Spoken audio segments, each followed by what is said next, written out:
What's up everybody, welcome back to a brand new video. This is part 2 of my previous video. If you guys enjoyed watching that video, I hope you guys will also like part 2 of it. So before I start, you guys already know the drill. Please don't forget to like, share, subscribe, leave a comment below because it really helps me, as well as don't forget to press the bell notification so you can get notified every time I post a brand new video. So the previous video I had a total of 20 questions I hadn't answered, but it became too long, so I had to split it into 2 videos. In today's video, I'm going to be answering the other half of the questions, which is a total of another 10 questions. If you guys relate to a few of these questions and want to answer them yourselves, feel free to answer them on the comments below. But besides that, let's get straight into the questions. Question number 1. What is something people would never guess about your life just by looking at you? Why do we have to start with difficult questions? My God. Like,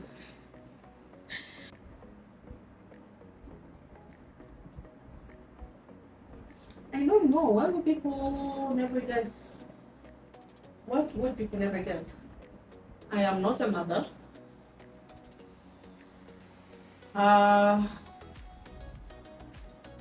But I feel like I do look like a businesswoman. I feel like I do look like a religious person by the fact that all my videos, or majority of videos, I'm wearing a rosary. So I am very God loving, God fearing.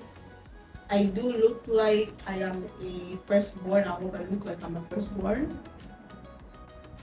That question, I don't know. I really don't know unless somebody comes and tells me. Because the question is about my life. But I did get a few comments from different people.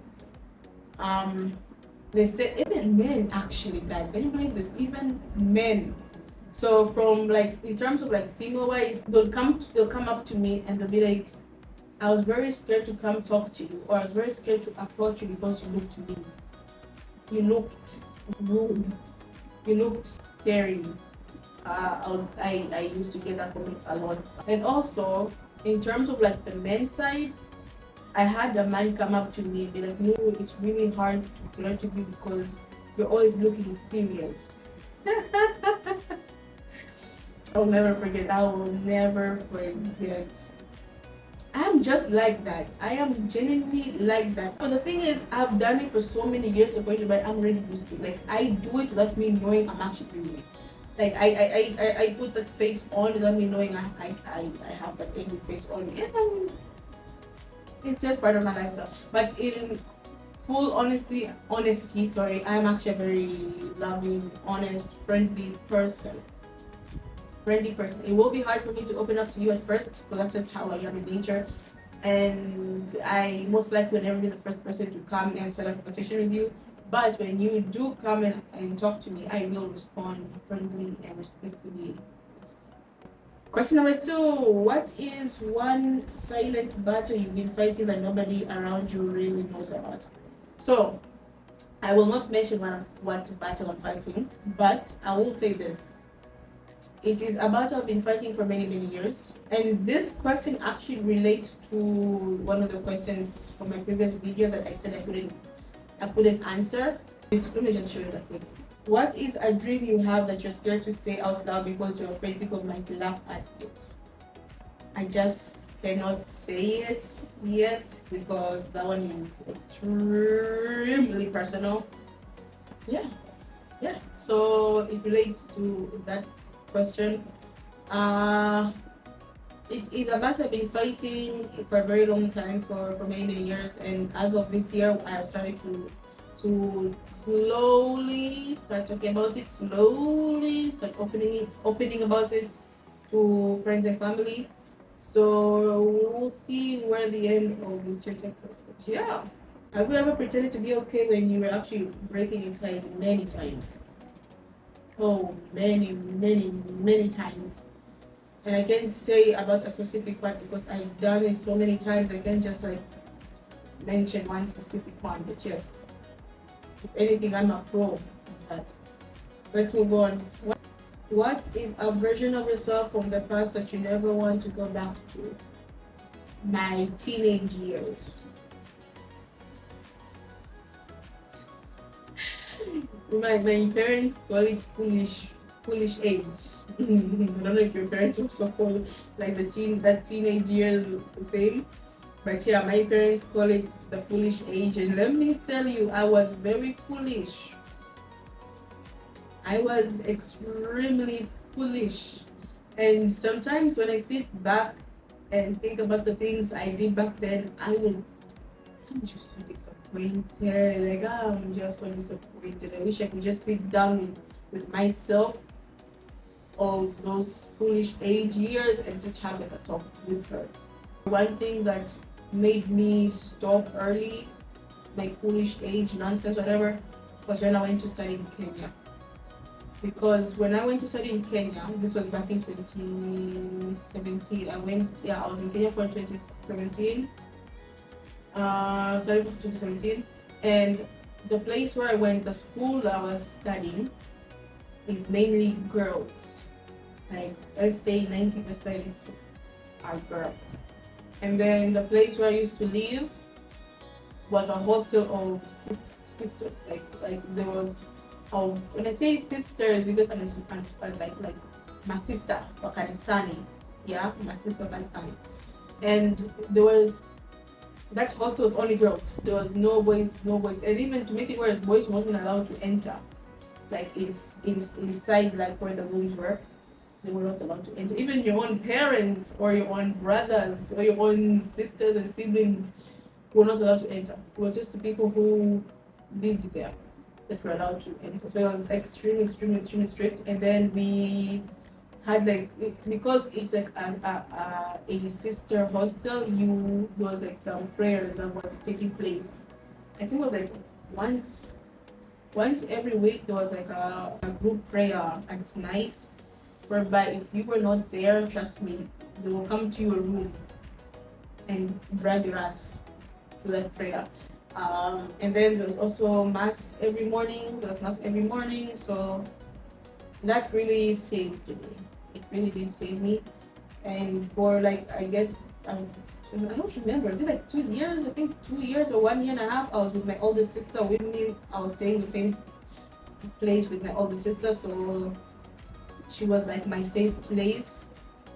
And yeah, I guess that really saved me, honestly, for my foolish age, because I did no form of stupidity when I was in Kenya, not one bit. If anything, I did not want to even leave the hostel except when I had to go to school and back. So yeah. Let's move on. What is something you tolerated for years before finally realizing you deserve better? As I mentioned before, my skin tone. And for so many years, I never felt beautiful. I never felt I was like on the standards that people consider beauty for beautiful women. I guess I did not. No way. Now I feel like it's my biggest prize. My God gave me this beautiful skin for a reason. It's the most magical thing about me. And yeah. What is one moment in your life that completely changed the way you see yourself? I think it's when I moved out from my parents' place. I want to say when I moved out of my parents' place and started my journey of independence. Because you got to work hard to make a living. You got to work hard to live the lifestyle you want. And I had to prove to my parents, to my friends, to my family that I wasn't going to go back home. Because I really, truly, at some point, I think with like the first 6 months of me moving out, I really believed that I was going to go back home. Because it just got, like, the bills got so much. And then also, I think there are certain things I didn't think that went into getting your own place, or bills I never thought you would have to pay when getting your own place. So that realization hit me strong. But at the same time, I really had this strong mindset that I'm not gonna fail and I'm not going back. Like that was something I knew was never gonna happen. Um, so I had to change. I had to change the way I view life. I had to change the way I spent money, the way I used my time. I a lot had basically the manner I said I left the version of who I am right now, because I feel like I am a grown-ass woman who has to make grown up decisions, and are decisions that I have to live with the rest of my life. So I have to be really careful with what decisions I make. So that would be my answer. That is something you are still trying to prove, either to yourself or to the world. I guess if I'm trying to prove something, or maybe for me, not for the world, that it is okay to dream big. Determination goes a long way. That's all I can say. Determination goes a long way. If you're determined to succeed, or to have something, or to buy something, or to save a certain amount of money, or to build a certain type of lifestyle for yourself, or for your family, for your children, or for your wife, or whatever it may be, as long as you have the determination in you, you will succeed. So that's just me. I'm still trying to prove that I deserve much better, and that I will nitafika napotaka kufika. Inaweza kanichukua muda, ila nitafika napotaka kufika. That's all I can say. What is the biggest risk you've taken in your life so far, and what was and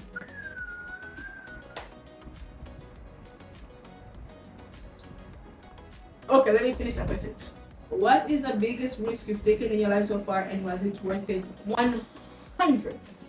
1000%.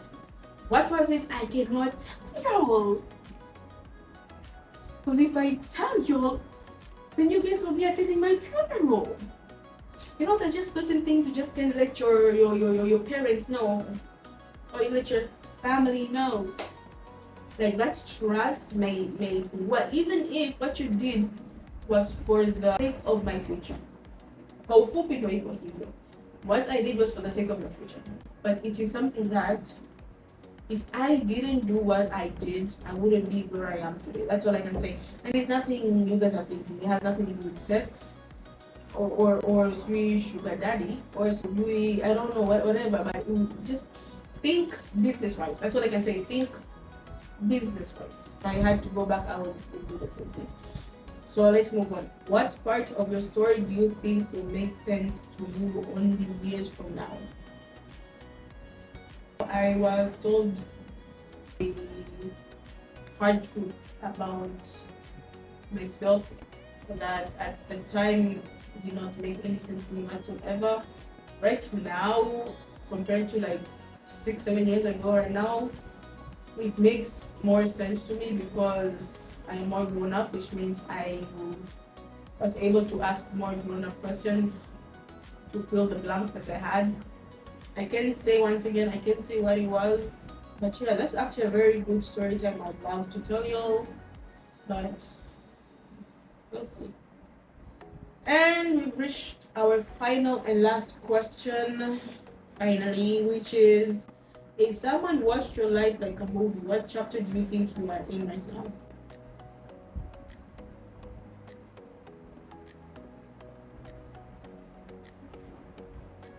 If someone watches my life like a movie, how many chapters are in a movie? I don't know how to answer that question, because I don't know how many chapters there are in a movie. Because no, I don't know how to answer that question.